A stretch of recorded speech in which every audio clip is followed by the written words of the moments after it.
Good morning students. Welcome to offline classes for 10th standard. So as we are discussing a chapter called heredity and evolution. So in previous part we have discussed about how variations are brought and whether the variations are helped or not. So that we have discussed in detail with examples. And today's class, let me pass on to the next topic of the chapter, that is speciation. So here, speciation means what? Forming a new species. So here human beings are the one kind of species, whereas dog is the one kind of species, and whereas like a lion. So like there are number of species are there in the nature. How these are being formed? So how these millions of species are there around us? How these are formed? That is called the formation of a species. New species is called speciation. The formation of a new species from the existing species is mainly due to one or more following factors.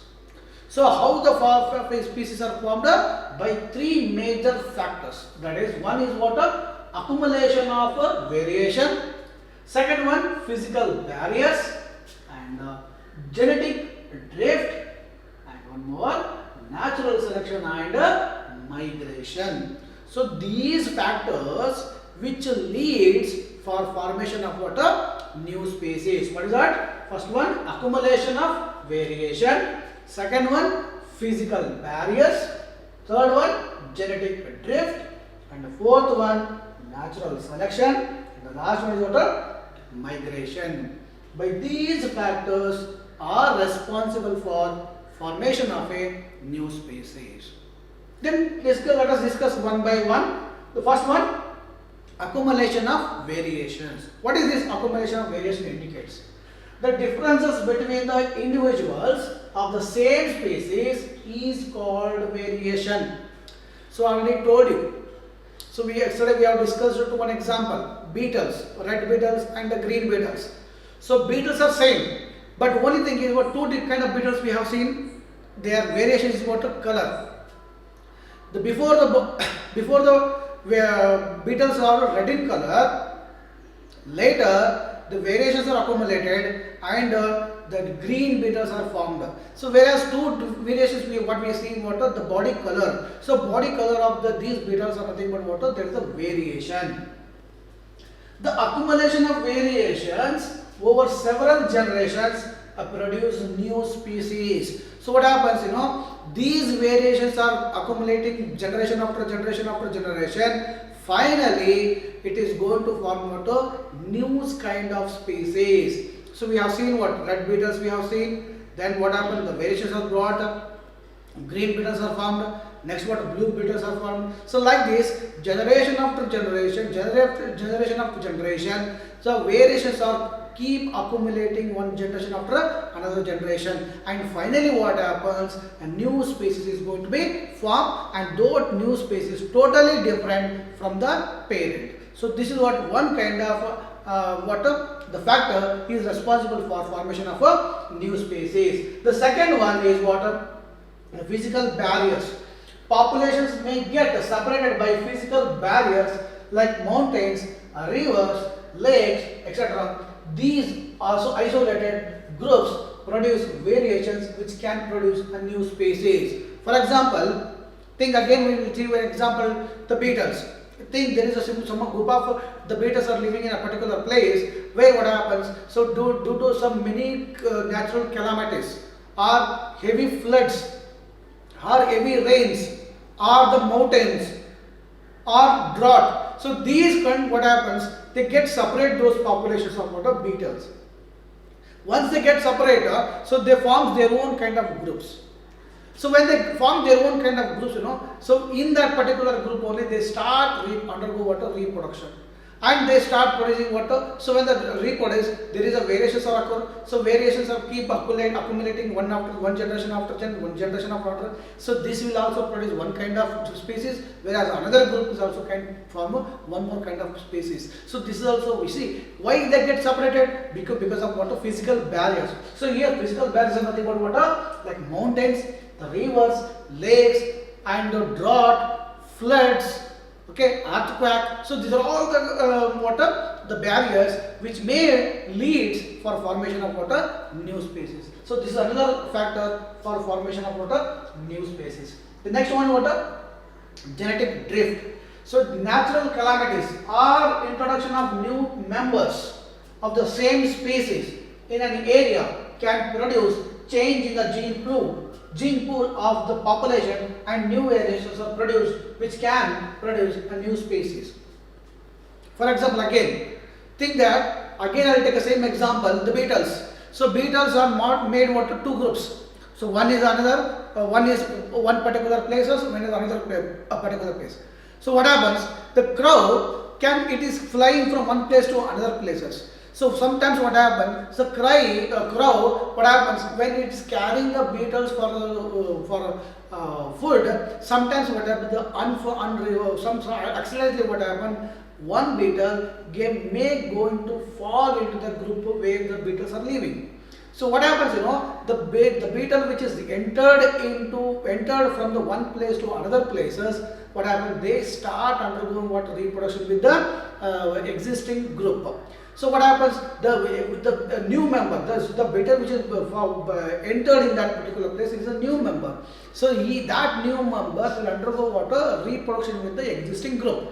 So what happens? The gene enters from the new member into the existing group. So what happens? Gene enters and there becomes there is a lot of variations are brought into the group. So the variations are brought again, generation after generation. What happens? New species is going to be formed. So this is also one more reason here for production of new species. The next one, natural selection.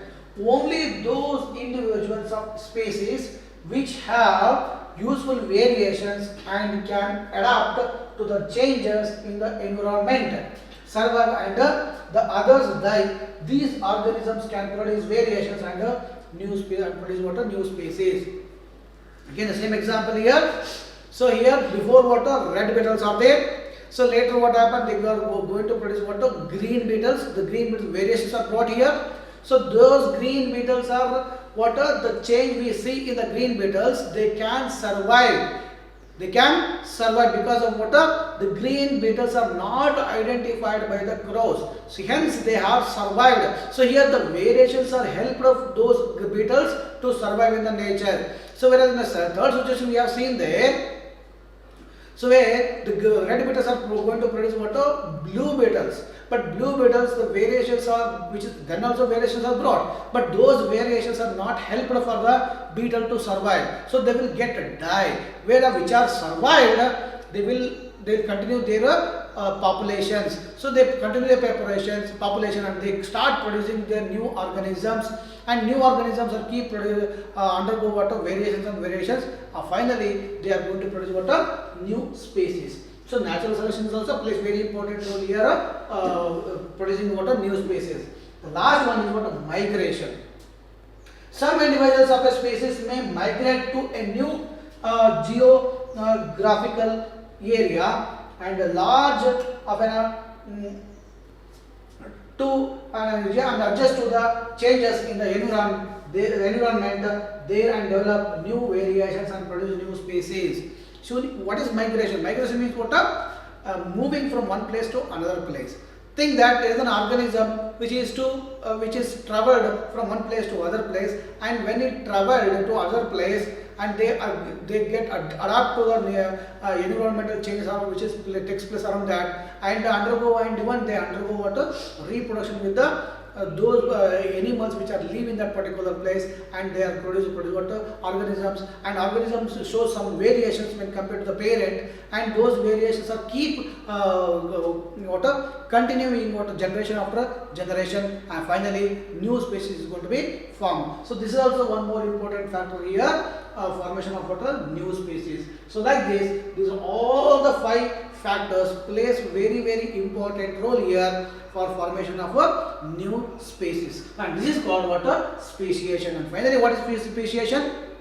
Formation of new species from the existing organisms. So this is called speciation. So speciation are dependent on these 5 factors. Okay, so we'll go through. Next is evolution. So then what is evolution?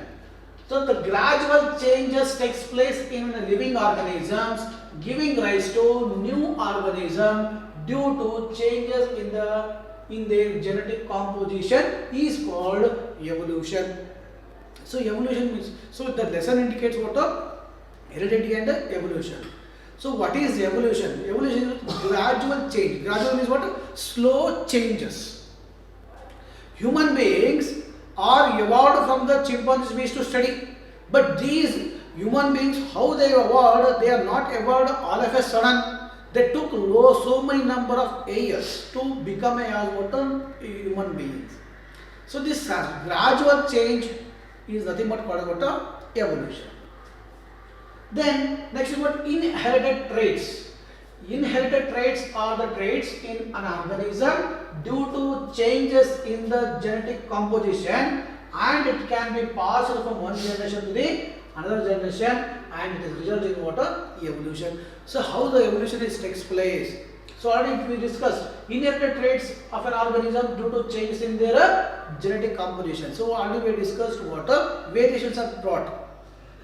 We see that there are two identicals are not same as to the, see for example, you and your brother, so you look similar. When you try to compare with you with your cousins, so there are a lot of differences we will see.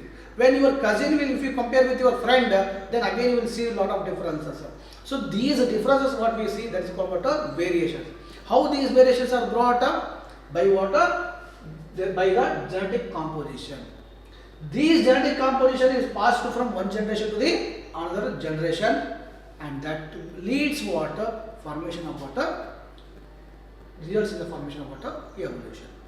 Okay, but these transferring of these characteristics from generation after generation, it not takes place all of a sudden. It takes slow process. It is a what? Slow process, and finally it is what? Formation of new species. Next, acquired traits. Acquired traits are traits which are acquired by an organism during its lifetime, and it is cannot be passed from one generation to the next generation. It does not result in the evolution.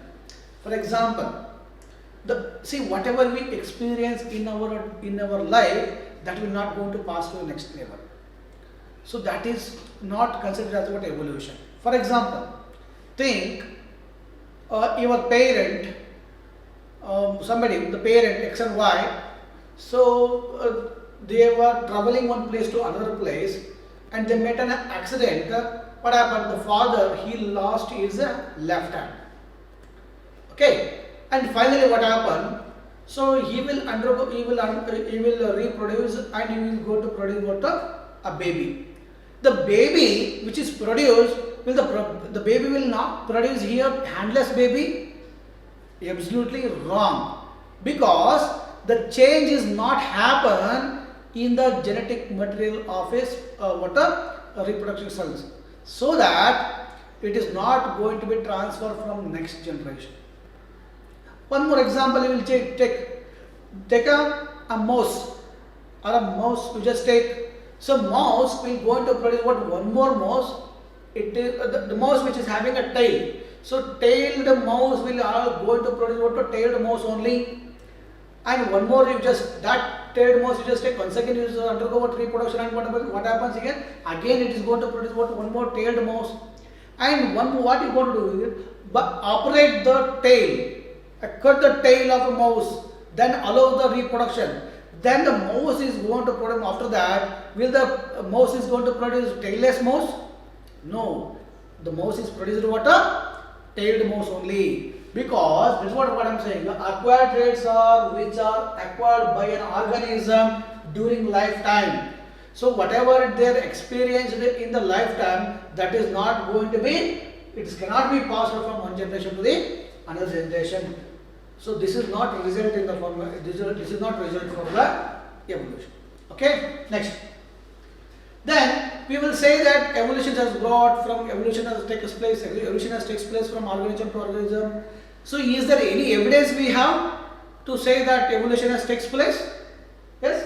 There are a number of common features in different organism which provide evidence to show evolutionary relationship. The main evidences of evolution are from the study of homologous, analogous and fossils.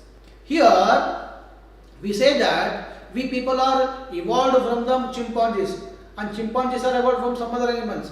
So how can we say that we people are evolved from the chimpanzees? So what kind of characteristics we will share with those animals?